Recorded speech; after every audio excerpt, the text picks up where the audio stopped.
Oh, yes. Welcome back, everyone. Today we're taking a look at the new Transformers War for Cybertron Kingdom Core Class Dracodon.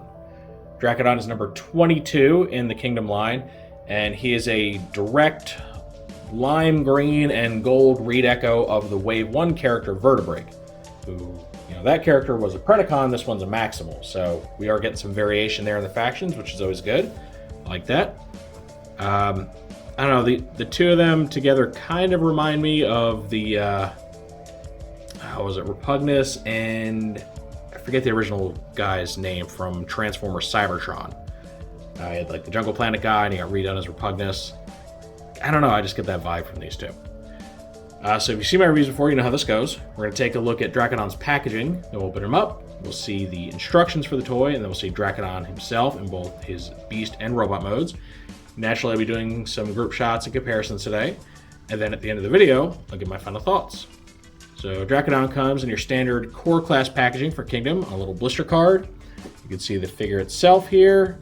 Some very noticeable gold paint on the front, which is nice. And then he's got that bright green there, a little tail whip accessory. And then you can just see some artwork. This is done up in the beast mode. And it's got like really creepy empty eye sockets, which is accurate, but really creepy when you see it in, art form. So overall, looks very, very nice. A little generic, but it's okay. And on the back, you get renders for Dracodon, beast, robot modes. Takes 14 steps to transform, so pretty good for a core class toy. And then that's really it. Just kind of got your cave background, Maximal symbol, his name, same old stuff. So there's the packaging. Okay, here's Dracodon's instructions, and they are likely identical to Vertebreak's aside from the different name and, faction sign. But you can see the render here, Maximal symbol, Transformers, Kingdom, all that stuff. Go ahead, open them up. It shows you how to have him either wield his little tail whip weapon or store it on his back. And then we just get the transformation from robot to beast mode. Pretty simple. I mean, he's only a core class toy. And yeah, I mean, if you've worked with Vertebreak, you probably already know how to transform him, but it's always good to have the instructions either way. Okay, now we get to see Dracodon's beast mode. And you can see, sculpt-wise, same as Vertebreak, but he's got, in my opinion, much more interesting colors. Like, obviously, there's the bright, almost neon green that he's got going on for most of his body, but more specifically, he gets these really cool gold highlights on the top of his head, as well as on his back claws here, which is nice. Gets nice deep black for the eye sockets, so they really stand out.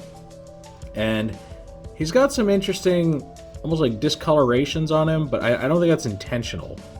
Like, you can kind of see a little bit on his leg. I don't think it's supposed to be like that, though, because the other side's not like that, so I'm not sure. But overall, I mean, he's very striking looking. Does it make much sense for a dino skeleton or fossil to be bright green? Not really. Gives the impression that he's glowing with, radiation or something, which maybe he is. Maybe the rock that this fossil was buried in has been bombarded with radiation and it just happens to glow green. Who knows?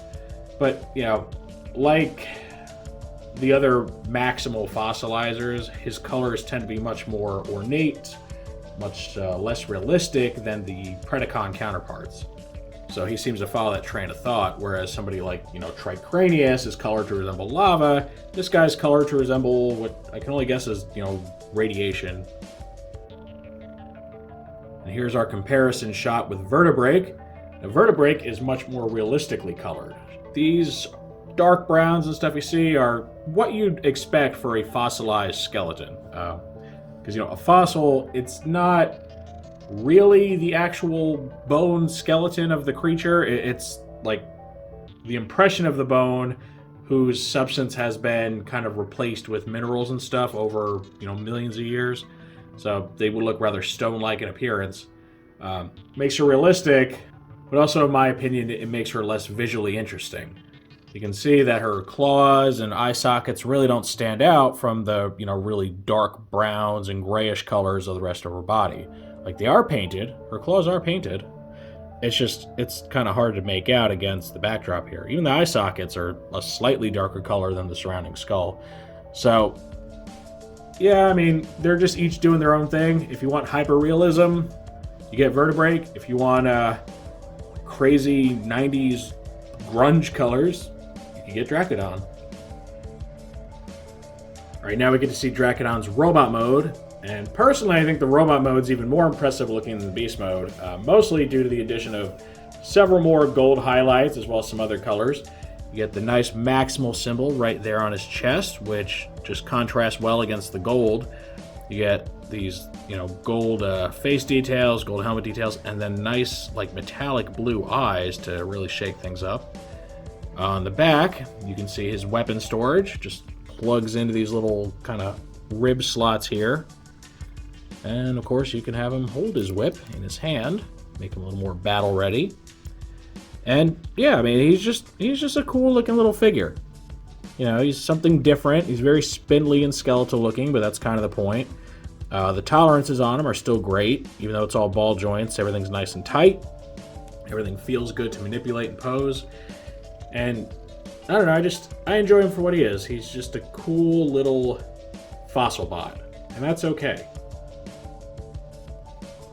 And then, of course, we have to get the robot comparison with Vertebreak.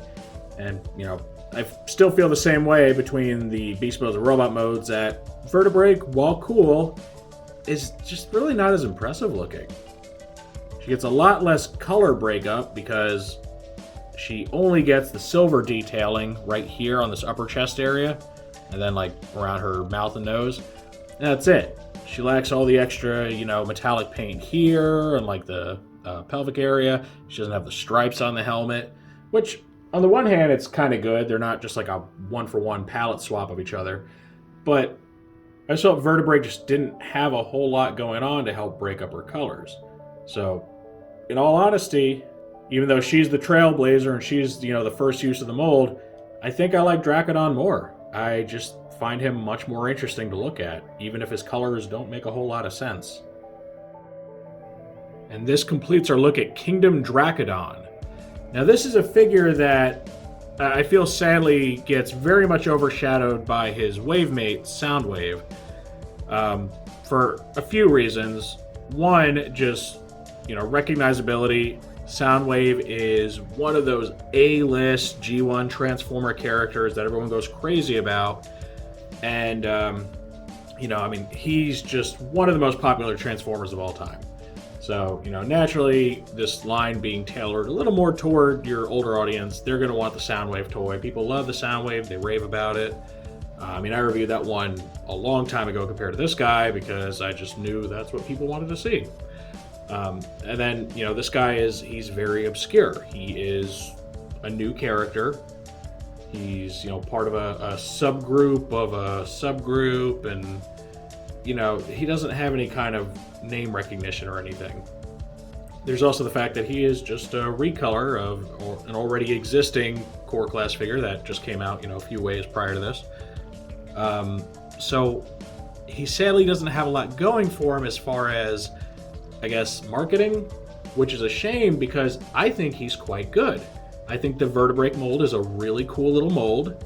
It's just something different. It very much feels like a classic, basic class Beast Wars toy, especially more so than the deluxe fossilizers, which are kind of their own different breed. They're more like Legos or weaponizers than regular Transformers.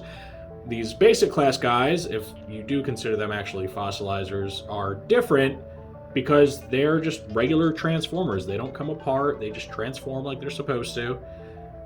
So I think he's a very good little core class toy, and he's just doing his own thing. And I think, again, his colors are just far better than Vertebreak's. So I think that's really the two big things is he's a repaint. Repaints don't tend to do as well unless the repainted character is somebody that's already more popular than the one that came before it. And again, he's just really, really overshadowed by poor Soundwave. Everybody wants a Soundwave toy. So if you slept on this guy, personally, I would pick him up. He's still pretty readily available in a lot of areas. I still see a lot of the core class Wave 3 figures out there. They were kind of scarce for a while, but with the delay and starting the new Legacy toy line and everything, A lot of stores, especially to get their holiday stock in, restocked a bunch of Wave 3 stuff, both on like Deluxe and Core, and I think even like Voyager a little bit.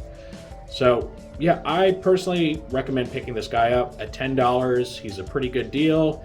And even if, you know, you've never heard of this guy before and you're not normally interested in new characters or like, you know, non-G1 characters, whatever the case may be, I think you'll enjoy him for what he is. He's a really cool little desk toy. You know, he's very posable. You just put him up on your desk while you're working. Have this cool little dino skeleton radioactive bot here looking at you.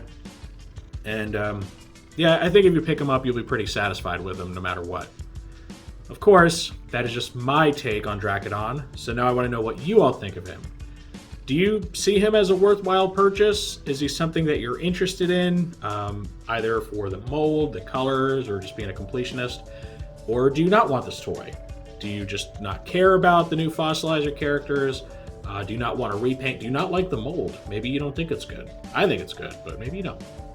Any and all feedback is always welcome in the comments section. If you enjoyed this review, make sure to toss it a like. Let YouTube know you want to see more stuff like this. If you do want to see more like this, make sure to subscribe and hit that notification bell so you always get a heads up when I post something new. I thank you for joining me for this look at Transformers War for Cybertron Kingdom Core Class Dracodon. And with all that said, I will see you next time.